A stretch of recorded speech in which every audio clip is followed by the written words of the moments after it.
The shock-related respiratory failure. Now, who can define shock for me? I allow you to use Google. Who can define shock for me? A good 2 sentences, 2 or 3 sentences. It's a lack of adequate organ perfusion. Lack of? Adequate organ perfusion. Yes. Okay, perfusion. Does that mean blood supply? Blood supply. So if you have something to your leg and you narrow your artery, is that shock? Is that what you're telling me? Oxygenation? Oxygenation? Oxygenation, yes, that's better. It's oxygenation, okay.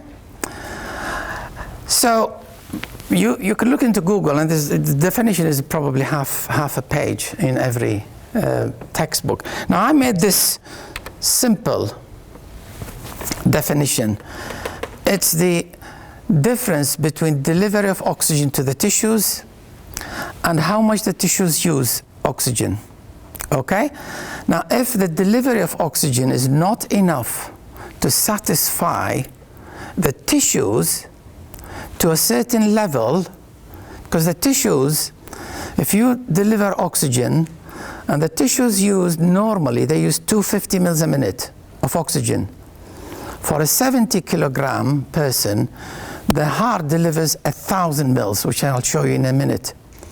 So the tissues will take 250 regardless.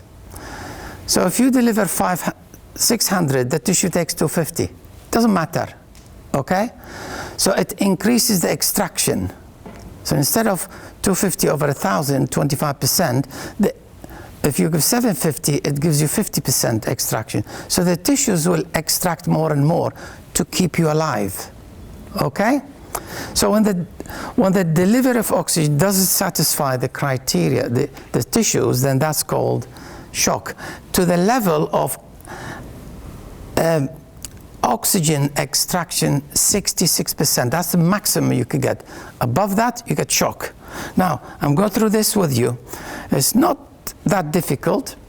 So if you have someone with 5 liters of cardiac output, okay, 5 liters, and if you deliver 20 mils per 100, for 5 liters will give you 1,000. I made it easy for you. So this 1,000 delivered to the tissues. The tissues will take 250. It doesn't matter, whatever it is. That's compulsory to keep you alive, okay? Now, if you drop that to 750, the tissue will still take 250. So it extracts more, okay? So that's called oxygen extraction. And then we come back as 75 mils of oxygen. This is what we call mixed venous, okay? Now, if you have anemia, for instance, so instead of having 15 grams, what is going to happen? If you have 10 grams, so you'll get less oxygen going to the tissues. Again, the tissues extract what it wants, 250 mils, up to the level of maximum extraction, which is 0.66. I'll show you this. So this is the delivery of oxygen here, and this is the VO2, which is oxygen consumption, okay? So as you reduce the delivery of oxygen, the tissues continue to extract. Doesn't matter. So that is stable until you reach a level here, the oxygen extraction fraction of 0.66, and you get shock, okay? And by then, lactic acid is up there because of shock, anaerobic breathing. So that's basically the definition of shock. I hope you understand what I've said to you. The mechanism of sepsis shock-related is hypoperfusion, again, reduced delivery of oxygen, lactic acidosis, increased breathing, increased mechanical ventilation, increased minute ventilation, and you also in sepsis also get muscle dysfunction, as mentioned earlier on. And the effect is that the work of breathing becomes more. Remember, the diaphragm takes 18% of your VO2. That's quite a lot. About 1/5 of your oxygen goes to the diaphragm. So if you don't have enough, then the diaphragm has to continue to keep you alive, basically. And it can be a lot to keep the diaphragm going. What are the types of shock that you know? How many types of shock do you know?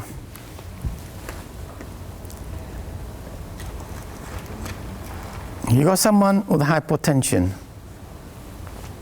What do you think? What comes in your mind? He's shocked. So what are the types that you're thinking of? Hypovolemic? Example of that? Hemorrhage. Hemorrhage. Next? Cardiogenic. Cardiogenic shock. Okay. Next? Anaphylactic. Yeah, okay. Anaphylactic. The common ones, common. Septic. 3. Okay. How do you diagnose? Who said hemorrhage? What are the features of hemorrhage? How does the patient present? Tachycardia. Tachycardia, Often bleeding. Hypotensive. hypotension, Often confused or unconscious. Confused or unconscious, potentially through trauma or surgery. okay. Okay. Pulse, High. tachycardia. Is it strong? Weak pulse? Weak pulse, but Weak pulse. JVP? reduced. Reduced. How does the patient look if he's bleeding? Pale. Pale, very good. Heart, Quickly you'll be able to hear increased heart sounds. Or, normal heart sound. Chest, good air expansion both sides. lung, okay. So that's good. Who said cardiogenic? Right. What are features of cardiogenic? Go through the system, okay? Don't just go heart in this. Go through what I've said. Short of breath. Short of breath, so he comes in the middle of the night. Yeah. Breathlessness, Acute shortness of breath. okay? Increased respiratory rate. Okay. Maybe an oxygen requirement. Well, how does he look with low oxygen? Could be a little bit clammy. Clammy, cynosed, Potentially a little bit, not always. cynosed, okay? Pulse, Normal. in heart failure, left ventricular failure, his pulse will be normal. Could be. Could have Tachycardia and thready pulse, weak pulse. JVP, raised, raised. Chest, muffled heart sounds. Oh, alright, I get wet sounding chest. crackles, heart sounds. Yeah, generalised crackles. Okay, heart sounds, Sometimes muffled. muffled. You could have a murmur. You could have fourth heart sound, which no one hears nowadays. But so these are the features. Now, who said septic shock? One of you? All right, shall I put someone? You tell me about septic shock. What are the features of septic shock? How does the patient look?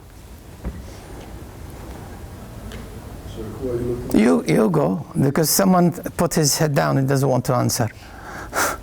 So somebody who has septic shock would usually have fever, Fever, very good. they would have tachycardia, Yes. they would have tachypnea, Don't go. Tachycardia, what else? How does it feel, the pulse? so the pulse is quick. Yeah, and? If they've got peripheral vasodilatation, then it might be a weak pulse. It'll be bounding pulse.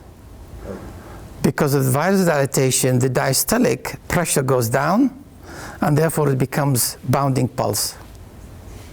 Bounding pulse, that's the difference, okay? Patient looks hot, JVP, JVP would be raised, chest, and it will sound crackly. Maybe crackles, maybe not. Depends on the sepsis. Heart sounds?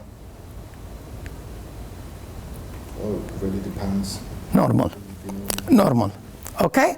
So these are the features. So when you go and see a patient in a shock state, you've got to think three things. Is he bleeding? Is he got left ventricular failure?